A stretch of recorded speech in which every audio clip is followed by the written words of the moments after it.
It. Welcome back. In our last issue, we talked about this theory of competing commitments in a way that we can become more effective in our coaching. And so today what I would like to do is just role play that with an agent and show you the 5 steps I talked about and how we walk them through to making a different commitment that could move them forward in their business. So today we have Kate with us. So hi, Kate. Hi, Darren. How are you? I'm great. Thanks for coming in for our coaching session today. So tell me, what is one thing in your business that you're not doing consistently or maybe not at all that you'd like to do, and for some reason you just can't take that action? Yeah, I'd have to say it's lead generation. Sometimes I'm good, Darren, and I can get a lot done, and mostly I'm pretty inconsistent. Okay, so when you talk about inconsistent, what are the things that you're doing to fill that time with instead?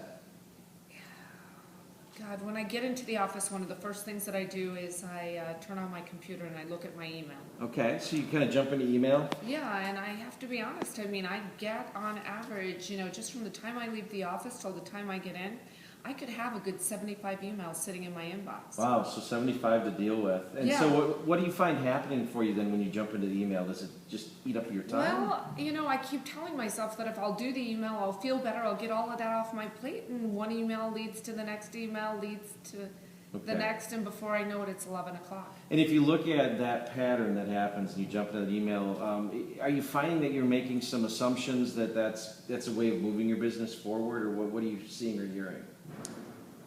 I think what I tell myself that is if I don't go to the email and I don't answer the things that people are giving to me, that they're not going to give me business in the future, that people won't want to work with me. Is there anything else?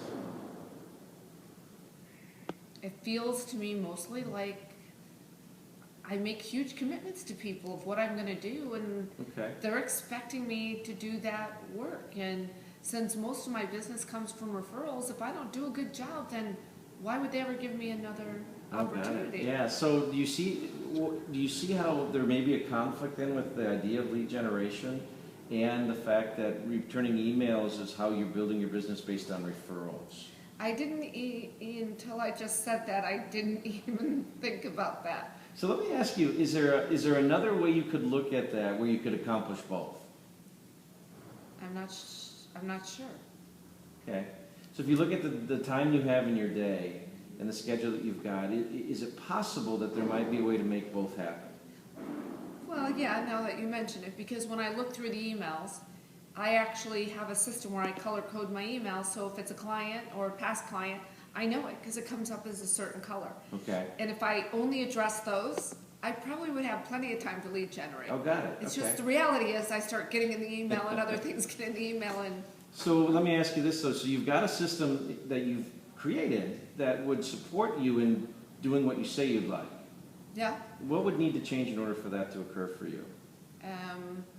I think there's 2 things primarily. I think it would be getting through those first emails. The color-coded ones? Yep, the color-coded emails. Got it, yeah. And then creating a time later in the day to complete emails. Awesome. Okay, so now is that something that you would commit to doing? Should we test that and see what happens? I mean, I don't see why I couldn't. Okay. Eventually I'd need an assistant. I don't see why I couldn't do it now, though. Got it. So let's do this. What if we get together a week from today and you report back on how things went with using the system this way? Does that sound good? Fantastic. Awesome. Thanks. Great session. Thank you. All right.